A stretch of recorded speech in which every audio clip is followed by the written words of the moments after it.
hospital several times. But if it happens early, then you start being careful about it and you're cautious. And I think the early prevention is much better than waiting for something to happen. Right. So but you're good in golf and you do exercises regularly. Yeah, I think sports is fantastic. Fantastic, yes. When you play a sport, actually when I play a sport, I think, what am I doing here? There's an old family connection between me and him. He had a little problem, a heart problem in Delhi, and he was rushed to the Apollo hospital. And he was thrilled, wow, Mani Ratna is my patient. The first thing he took a picture, he said, Hari, see who I am with Mani here, And then Mani, I believe, asked Hari, AR, is this going to happen continuously like this?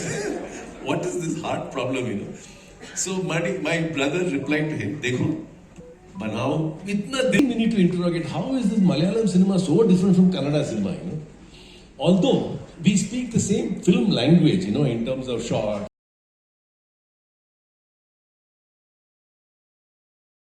So the Bhojpuri cinema is so different, the Assamese cinema is so different. So what I'm going to do today is behind the scenes with Mani Ratnam's cinema. So let's focus it clearly. Otherwise, this topic will go haywire. Books, authors, Why do you think there has been a little distance here? I think in some languages, like Malayalam, for example, Malayalam cinema. M.T. Vasudevan Nair, I think he was brilliant in his novels, and he was an amazing screenplay writer. I think one of the best screenplay writers we have ever seen. I think film is a language, which you need to master to an extent. I think a lot of writers are so good; they're very good at novel, and to convert that into film is not easy. Is not. I've always been envious of novelists. Yes, I mean, it's an absolute envy to see how they're able to have this entire expanse and things like that. Whereas then for a film writing, it's closer to a short story. It's closer to maybe a short novel. That is a form. We need a start, we need an end. It can change, but we need a completion in that. Right. An abstraction can be there, but in a limited fashion. Right. So I think I've looked at it. I would love to have stories on which I can develop, and so we look for it all the time. I've worked with writers in Tamil. I've worked with Sujata. I've worked with Jay Mohan. So they do come in. It is not as though, and I think slowly the door is opening, and slowly I think with a lot more content which is required now. Today's time, there are a lot of books that are getting made into television work, into television serials, and to films. So I think it is just a question of, in the morning I tried to work, I was struggling, all right. So it is not a particular form. You have a thought, not in terms of a story, but what the content of the film, what is it that you're dealing about. And then you try to get a form. Sometimes the form comes in place immediately and it converts itself quite easily. Sometimes it just doesn't come. So that thought remains as a thought for several years, and somewhere later it might fall into place. Now, when you write, I think the concept is fairly important, and then the characters that come in become important. So there is no fixed way. Sometimes I think, it falls in place in a particular fashion. I did my first film then when I came to Nayagan, I had no clue how to go about it. In the sense, it was a life of a man, up and down. Before that, I had done a film called Maunuragam, where, the thought itself is about a girl who gets into an arranged marriage and has difficulty with a stranger to whom she has to interact and live with, and how it falls into place. So the thought itself had a completion. And the next film, the thought was a man who's raising, somewhere like a Varadarajamudliar. Now, how do I do? I don't have a middle, I don't have an end. How do I do this? So it becomes a learning process. You go step by step and things like that. So I think there's no fixed way. Each thought develops. You have to find a way. One certain kind of position. There's definitely a gender thought level that works continuously in your. How do you articulate the gender? No, I think this surround. It can't be just a female character. It's somebody with a mind, with a thought, and with a clear vision. I think all of them have, and I've always admired very intelligent women around me. So they do. So we try to get some elements of that into each character, not just make them a heroine, but make them a character. And once you make that a character, it becomes, it develops according to the script. Right. Because even in a slightly what we call a macho, male-dominated film like Nayagan or Dalapati, there a very important character, the daughter, who fights with her father. That daughter's character was not existing anywhere else, but you brought a woman to the forefront who challenges her father, and he says, "Do you think whatever you're doing is right?" Or the mother in Dalapati, she had Mahabharata. I mean, Draupadi is somebody you can't take away. I mean, she's so strong despite everything that happens to her. I think we've all grown up with, stories. Our epics all define women who are very strong. If we take in Tamil literature, there is Silappatikaram, where it is completely dominated by Kannagi. So it is there in all our culture. It is just that we've lost it a little in the early part of the cinema, I think, and a few people like Balchandran bring it back. Mahendran brings it back. So it gives you, that you can go back to that, whatever you learned from the epics. And I think for me, we might go into one little particular zone about this gender position. I think one of the most powerful films we have made is Kannathil Muthamita, A Peck on the Cheek, where it's all driven by these women, from the mother to the daughter to that other terrorist, Nandita Das. 3 women who really run the narrative. How did you? That was completely your own story. You wrote it yourself. Not really, in the sense, there was Sri Lanka has been at our backyard in Tamil Nadu. It's been happening over last 20 years when we made that film, and you feeling the impact looking at it from here.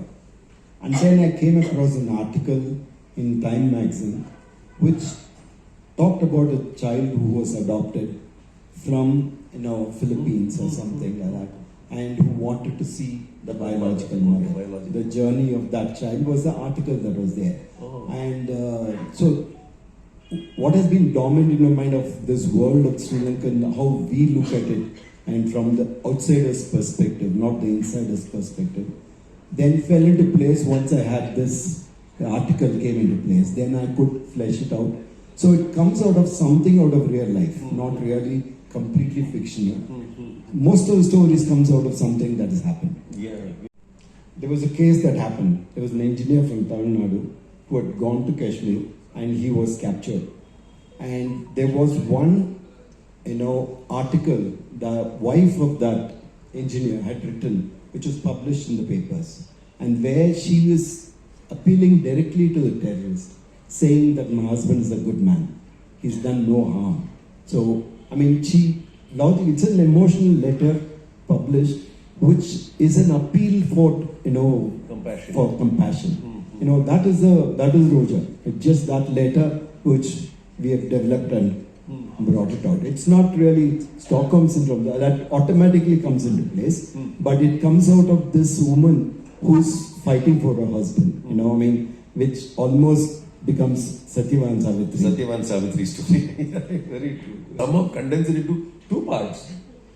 What was your journey in that? This is a film I've been wanting to make for a very long time. I think just after Nayagan, this is a film that we planned with Kamal Hassan, but it just wouldn't fit into the budget. It was a huge canvas and we couldn't afford it, so we dropped it. And then I've tried it 3 other times later, and every time it wouldn't materialize. It'll come to an extent and then we'll drop it. But all those, attempts were trying to make it as a film. Luckily for me, I didn't make it then, because by the time that we had actually did it, the technology had improved so much, it made it possible for us to do the film. And the concept of, making it in 2 parts and being accepted also opened up, gave us the liberty. But still, I think it's a vast novel. It's so many characters, so many incidents, and there are lots of things I, as a reader, when I first read it and read it again, things that I've loved very much are not in the film. I'm not able to. I mean, I really like them, but you pick the what you think is the soul of the film and heart of the film, and then condense everything towards that. The focus is on that. Mm-hmm. So another thing about behind the scenes, what is unique about your film are the locations in your film.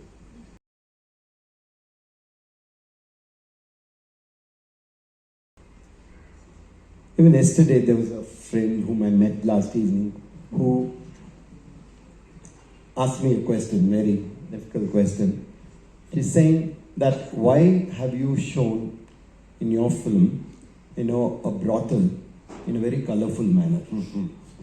Why was it like that in real life? And I didn't ask her, have you seen a brothel? I would have told her I have not. Okay. So it is an image, it is a impression that you have, and whatever I've seen was only what I saw on Grand Road when we were driving by. Mm-hmm. So it is, what I was trying to say was that you want to create a world, that it should look real. Mm-hmm. It need not be 100% real, right. Because then it becomes just documentation. Mm-hmm. Your film anyway is not real. You're trying to condense something in 2 hours. This conversation, what we are having, is 40 minutes. Mm. If I do it as a scene, it can't be more than a minute and a half. Okay? So it can't be real. It has to be the essence of reality. And that is the liberty that you take. You try to bring. In that, the location becomes very important because it sets the world.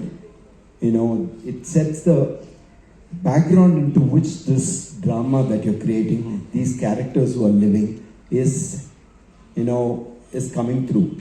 And I feel that film has so many elements that it is my privilege and to use every element in it. For example, then it adds. Similarly with location, I think if you set the world, then you take it for completely in, and then it becomes real. Right. Instead of me questioning whether that will happen here and whether that is adding, if there is, I've learned a lot from Kurosawa's film, where he uses nature to tell a story. There is wind, there is sun, there is rain, there is storm. Everything is an element in telling a story to make that scene better, more. See, I don't cook, but I eat well.